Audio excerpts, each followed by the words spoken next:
Hello guys, welcome to Daily Current Affairs series. Today we will discuss about 19th August current affairs. Myself Sunny Sandeep. Welcome to our channel Care for Group 1 exam. Let us discuss the today's important current affairs.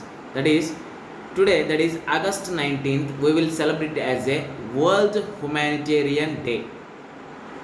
First of all, if you read any important day, that is if you see any competitive exams, it asks for, suppose, what is the significance, what is the remembrance of August 19th, why we will celebrate August 19th as a World Humanitarian Day. Here we have to observe first three things. First we have to remember what is the significance. First, that is World Humanitarian Day is observed on August 19th. August 19th, here we have to remember. Here, what is the reason behind that one? Why we are celebrating that one? After that, the theme is important for that day. This year's, that is 2020 year's theme is real life heroes. That means who are helping in this situation to fight against this COVID-19. That's why this year's World Humanitarian Day theme is real life heroes. Here we will see the reason behind the why we will celebrating the World Humanitarian Day. If you see the past 2003, that is in memory of August 19, 2003 bomb attack on the Canal Hotel in Baghdad, that is in Iraq. It almost killed almost 22 people, including the chief humanitarian in Iraq. That's why for this reason, to remember this one, United Nations celebrating that World Humanitarian Day on August 19th. Next one. Here there is a controversy on PM Case fund. If you see that COVID-19 cases has started in almost at the ending of February 2020. That means everyone aware of that cases are COVID-19 cases started from February ending or March starting. In that, our Prime Minister Narendra Modi ji has started a voluntary fund. That means we can send our whatever amount, it may be 1,000, 2,000 or in crores also, we can send that amount to PM Case. That here we have to underline the important point, that is a 100% tax free.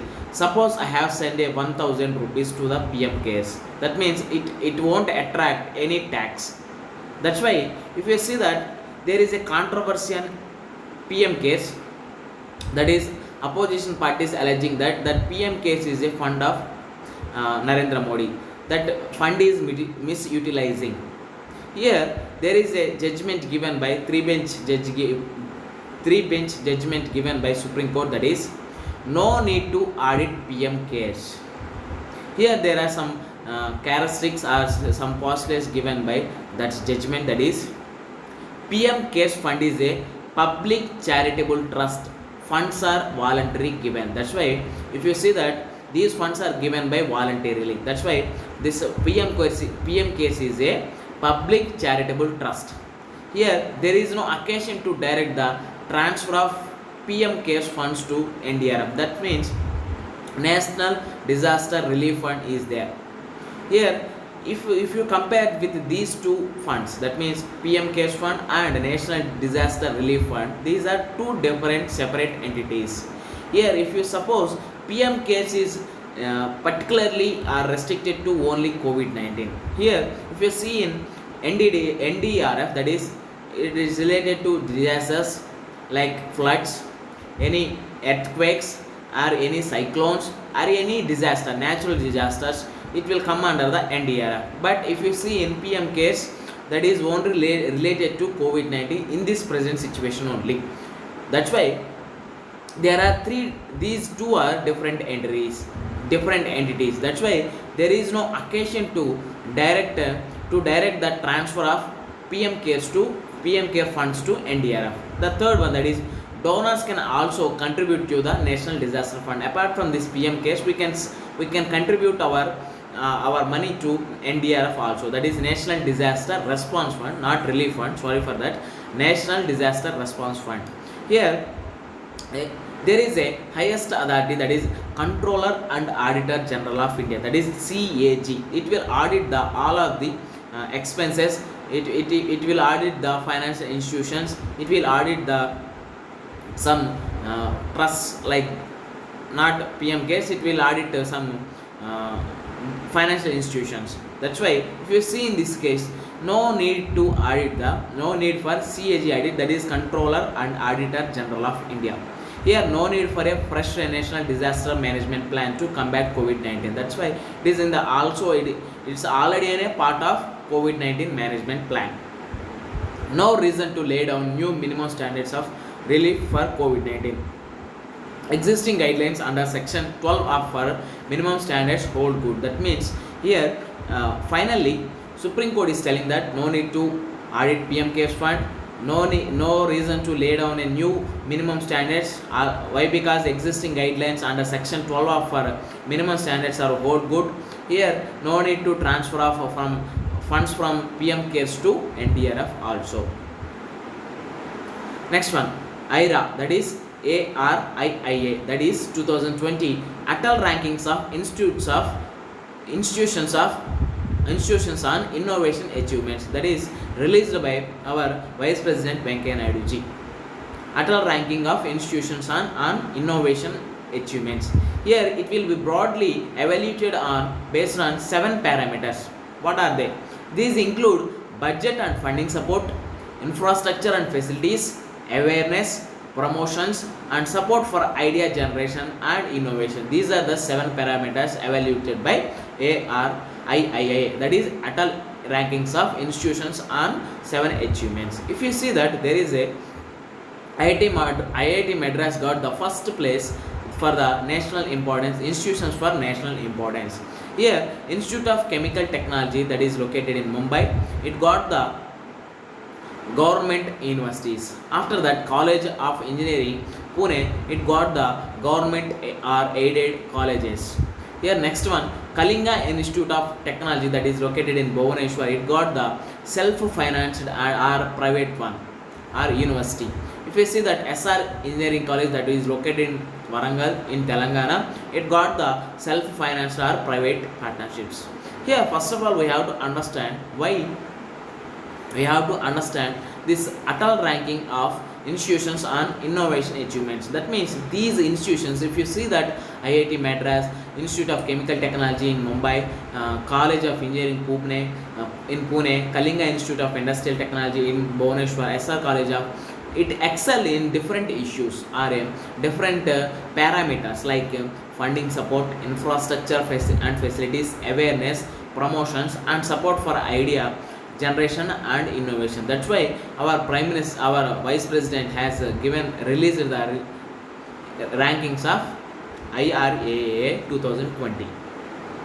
Next one, here the most dangerous disease, that is cancer, that from that so many people are died. If you see that report predicts 12% rise in India's cancer burden.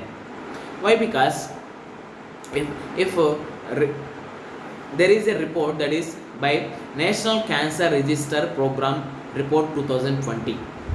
What it suggesting that? What it predicting that? It predicting that cancer cases in the country are likely to increase 15.6 lakhs by 2020. By if you see now almost 13.5 lakh cases are in 2020. By 2025 it will goes to the, that means almost 12% increase or 12% rise from present cases. Here it is released by, this report is released by Indian Council of Medical Research and National Center for Disease Informatics and Research, that is NCDIR. There are cancers among the in men and women also. If you see that cancers in women, in men, that is cancers for lung, cancers of the lung, mouth, stomach, esophagus were the most common cancers among the men. If you see that smoking causes the cancer, that's why we have to stop smoking also. Here cancers of the breast and cervix uteri were the most common cancers among the women. If you see in cancers in women, they are the first one breast cancer and cervix uteri cancer. Next one, that is Ashok Lavasa quits EC, that is Election Commission, set to join ADB, that is Philippines based and Philippines headquartered Asian Development Bank. Here Mr. Lavasa, he is a retired IAS officer of the 1980 batch, was appointed Election Commissioner in 2018. But in meanwhile, or in that middle of the tenure, he is appointed as a Manila headquartered ADB announced its appointment as a Vice President for private sector and public-private partnership. That means he has the excellence or he has the knowledge in a private sector and public-private partnership. That is public-private partnership PPP model. That's why Ashok Lavasa quits EC. That means he given resignation to the Election Commission. Now he is a he can be Vice President of Asian Development Bank, that is headquartered in Philippines, Manila. With this we can conclude our video. Thanks for watching. Like, share, subscribe to our channel. Gear up for Group 1 exam. This is Sunny Sandeep signing out. Take care and bye-bye.